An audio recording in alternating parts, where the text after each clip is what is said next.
बच्चे का जो रोल मॉडल है ना वो पेरेंट्स होने चाहिए कि हम बच्चों को वो छोटी चीज भी नहीं देते कि बड़ी चीज देंगे, लेकिन आई थिंक हमारे अंदर बहुत अर्ज है कि हम दूसरों को कंट्रोल करना चाहते हैं। बीइंग अ बहू is not basically your identity. कभी भी हमें अपने आप को ऐसी जगह नहीं ले जाना चाहिए जहां मुझे पता है मेरी एनर्जी ड्रेन होगी। मैं तो सब तमाम खवातीन को कहती हूँ कि जो ईद के जोड़े हैं वो ना लें और ईद की शॉपिंग ना करें और मेकअप ना खरीदें और यहाँ इन्वेस्ट करें।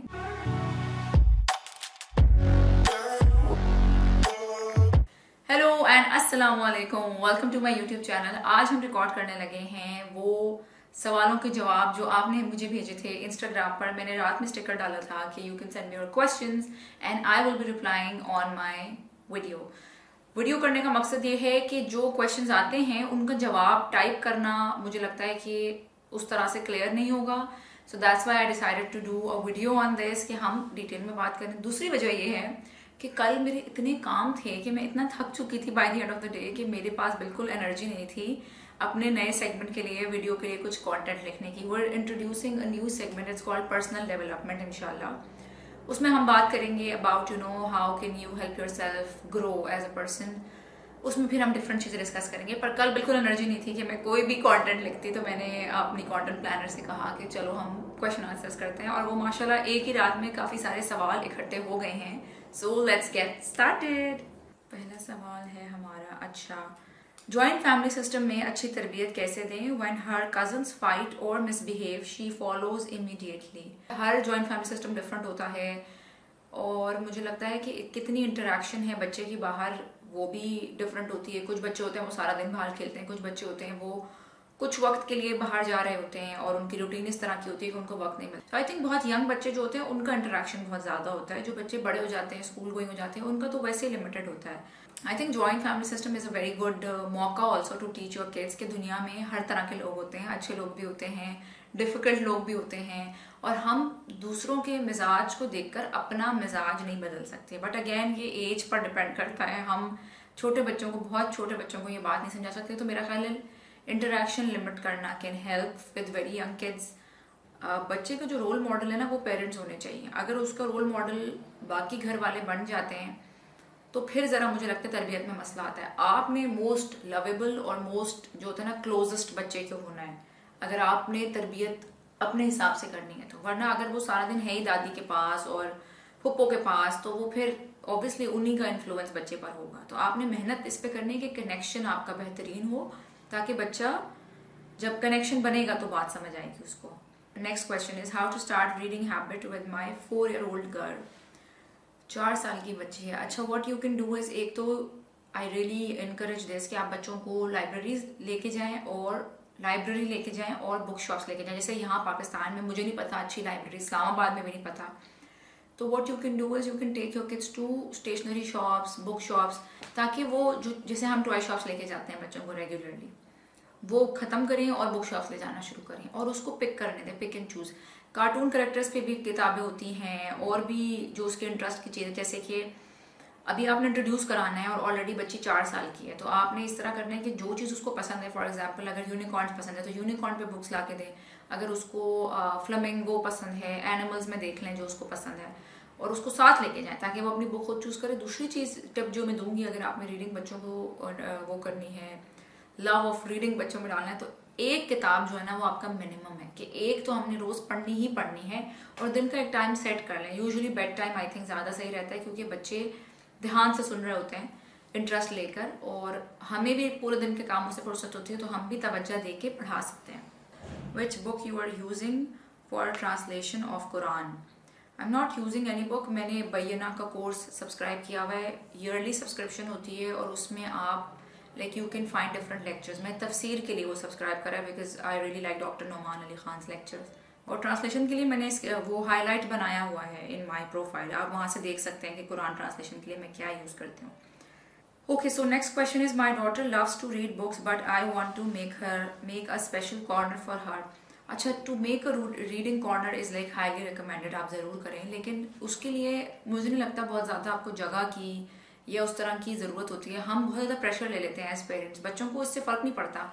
When I was living with my in laws तो मैंने अपने कमरे में कमरे का एक छोटा सा कॉर्नर साइड पे सेट किया हुआ था और Numair was a toddler back then, और वो इतना एंजॉय करता था। मैंने छोटा सा मैट लगाया हुआ था, उधर उसकी बुक्स थी, उसकी चीज़ें थी, but he use to love it, क्योंकि उस टाइम मैं उसको रूम नहीं दे सकती थी, एक ही रूम था हमारा, तो वो उसको बड़ा एंजॉय करता था। तो मैंने फिर उससे ये सीखा कि हम बच्चों को वो छोटी चीज़ भी नहीं देते कि बड़ी चीज़ देंगे, एक ही बार ना उसका कमरा सेट करेंगे, एक ही बार रीडिंग कॉर्नर बनाएंगे जब स्पेस होगी, तो ये ना करें। जो भी है लाइक मेक अ छोटा सा कॉर्नर, ऐड सम स्टिकर्स, और एक बास्केट ले आए, बुक शेल्फ नहीं है तो। मेरी बेटी मुझसे जिद करती है हाउ टू ओवरकम हर जिद विद विच मेथड।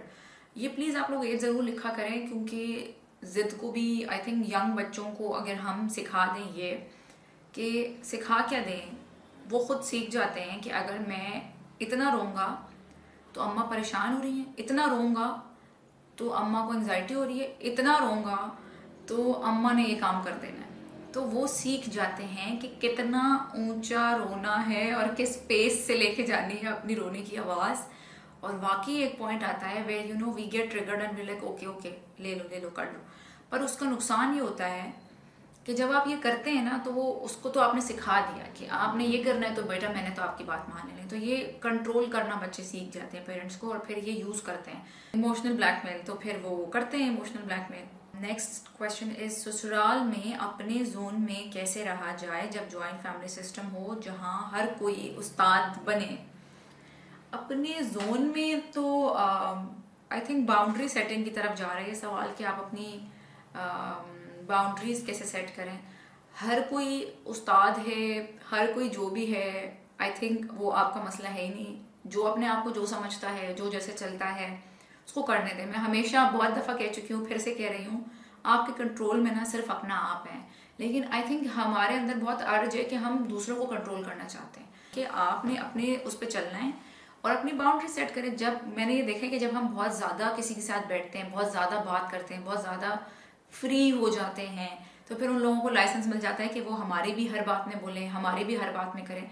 तो I think maintaining distance is very important. My 3-year-old kid throws everything everywhere every time, how to handle that. अब ये इन्होंने बहुत अच्छा किया कि बच्चे की एज लिखी है, 3 साल का बच्चा है, तो थ्रोइंग तो उसने बहुत पहले शुरू करी होगी। जब बच्चा मेरा ख्याल है 1 ईयर होता है, 1.5 ईयर होता है, तो देर एक्सपेरिमेंटिंग, उनको आवाज़ें, उनको मूवमेंट्स, ये चीज़ें अच्छी लगती हैं, तो वो उसको ना एक्सपेरिमेंट करते हैं कि वो थ्रो करेंगे एंड देन इमीडिएटली सबकी अटेंशन उनको मिल जाती है, मदर की, फादर की, जो भी ज्वाइंट फैमिली में, कि नहीं नहीं नहीं फेंको या क्या करो। तो नेगेटिव अटेंशन भी ना बच्चों को नहीं पता होता कि वो नेगेटिव है, उनको सिर्फ ये होता है कि सब मेरी तरफ मुतवज्जा हो रहे हैं।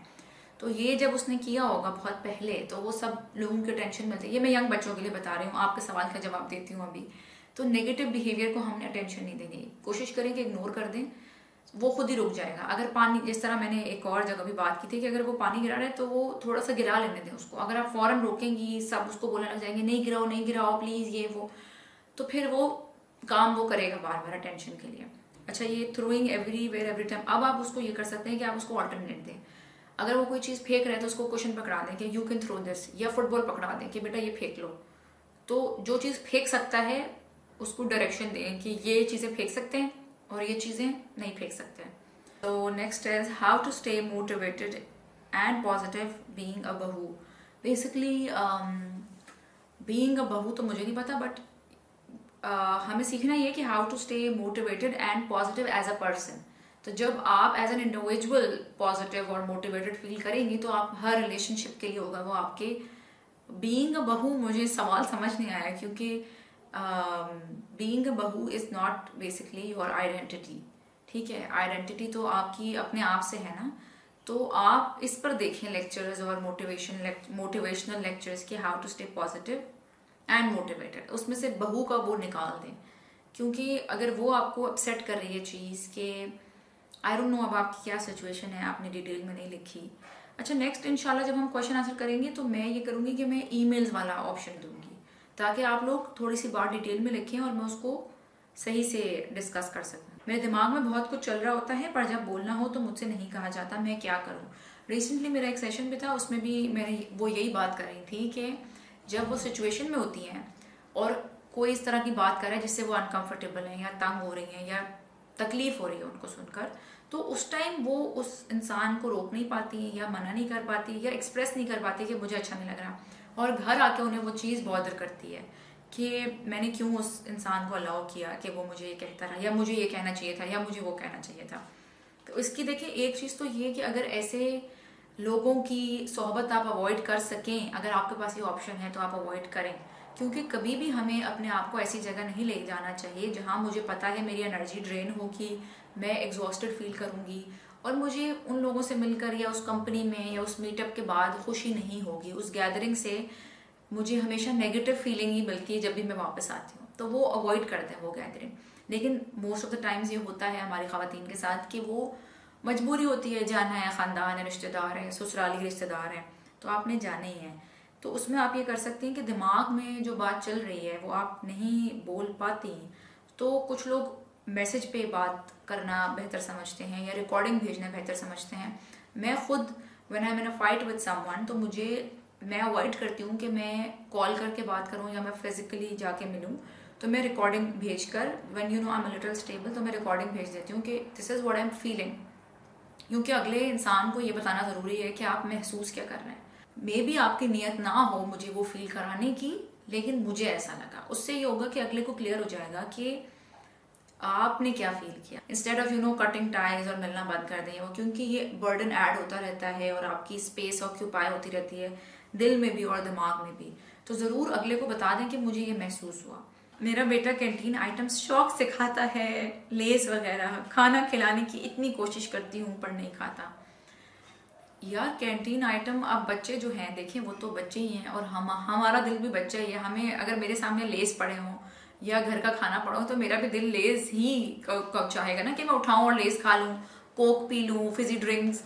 तो बच्चे बेचारा, और हमारा तो फिर भी सेल्फ कंट्रोल का थोड़ा सा वो फैक्टर होता है, हमें हेल्थ का पता है, हमें सारी चीज़ों का पता है, एजुकेशन अवेयरनेस है। बच्चे बेचारे के पास तो कुछ भी नहीं है, वो तो सिर्फ दिल के हाथों चलता है, दिल के हाथों मजबूर है। तो मैं हमेशा ये कहती हूँ कि इंट्रोड्यूस ही ना कराएं ऐसी चीज़ों से। फिर लोग कहते हैं हम जॉइंट फैमिली सिस्टम्स में रहते हैं, वहाँ भी आप बाउंड्री सेट करें कि बच्चे को ये चीज़ें मत दें, आप कुछ और दिला दिया करें, आप कोई बलून दिला दें, आप कोई टॉय दिला दें, आप कोई किताब दिला दें। और यही होता है कि जब बच्चों का पेट भरा हुआ है, अगर वो एक पूरा पैकेट चिप्स का खा रहे हैं, तो मैंने शुरू से ये रखा कि अगर एक चिप्स का पैकेट जो पहले 20 का था अब 30 का हो गया, वो खुलता है लेस का, तो वो उसमें से we all have to share से क्या होता है कि वो 2 चिप्स खुद खाएगा, 2 बहन को देगा, 2 मुझे देगा, 2 पापा को देगा, 2 दादा को देगा, 2 दादी को देगा। तो वो लाइक एवरीबडी इज लाइक किसमें है ये 4, तो फिर हम इससे क्या लें। तो मैं इशारा करती हूँ कि प्लीज लें ताकि वो कम खाए, तो इससे उसको शेयरिंग भी आ जाएगी। ये भी my kids are fine with me, क्या सवाल था? Kids throwing tantrums in front of others and misbehaving also. देखिए दूसरों के सामने जब मेहमान आते हैं ना तो माँ बाप अटेंशन नहीं देते, बिल्कुल मेहमानों को अटेंशन देते हैं। तो जो छोटे बच्चे होते हैं वो अटेंशन के लिए करते हैं कि हम उनको 2-3-4 घंटों के लिए बिल्कुल हमने छोड़ा होता है। पहले जो है वो सर्विंग में मसरूफ होते हैं, फिर खाने में मसरूफ होते हैं, फिर बर्तन उठाने में मसरूफ होते हैं। तो बच्चे जो है वो मुसलसल निगलेक्ट हो रहे होते हैं। तो छोटे बच्चे अटेंशन के लिए जो है वो मिसबिहेविंग जो हम कहते हैं वो, उनको तो अटेंशन चाहिए, तो वो उल्टी सीधी हरकतें करते हैं कि माँ बाप उनकी तरफ तवज्जो दें। दूसरी चीज़ ये कि जब हम बच्चों को बहुत ज़्यादा घर पर नो कहते हैं हर वक्त, ये मत करो, वो मत करो, ये मत करो, तो वो फिर मेहमान जैसे ही आता है ना वो उसको एज अ टोकन समझते हैं कि अब ये आ गए मेहमान, तो अब अम्मा अब्बा कुछ नहीं कह सकते। ये मैंने बहुत दफ़ा जो है लोगों से सुना है और देखा भी है इन पर्सन के, जब घर पर हर वक्त उनको मना किया जाता है ना कि ये मत करो, वो मत करो, तो वो बाहर जाना, किसी के घर जाना या कोई आ रहा हो तो वो उसको एज अ मौका समझते हैं कि अब हमने बिल्कुल ना आज़ाद है हम सब कुछ करने के लिए। तो थोड़ा सा ये करें कि घर पर बच्चों को मार्जिन दिया करें, कोई एक एरिया डेडिकेट कर दें कि यहाँ आपने जो करने करें, मैस मचाएं, पेंटिंग करें, कलरिंग करें या जो भी है।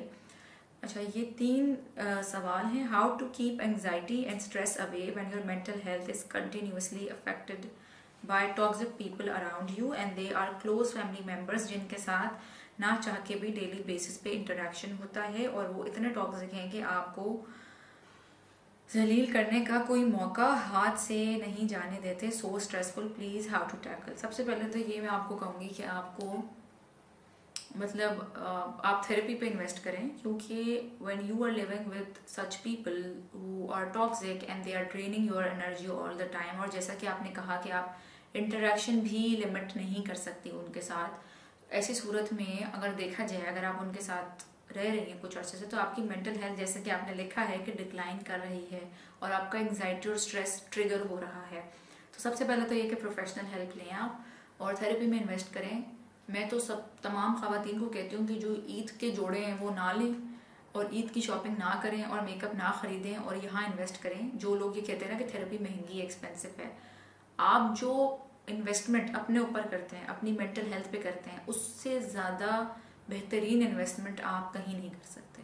ये अगर आप इन्वेस्टमेंट की तरह देखें कि आपने 2 महीने करनी है या 3 महीने करानी है थेरेपी, हर हफ्ते करानी है या जो भी, तो ये आपके जितने भी 1000 बनते हैं ना, ये आपकी ज़िंदगी के बेहतरीन पैसे खर्च होंगे, ये तो मैं आई गारंटी हूँ।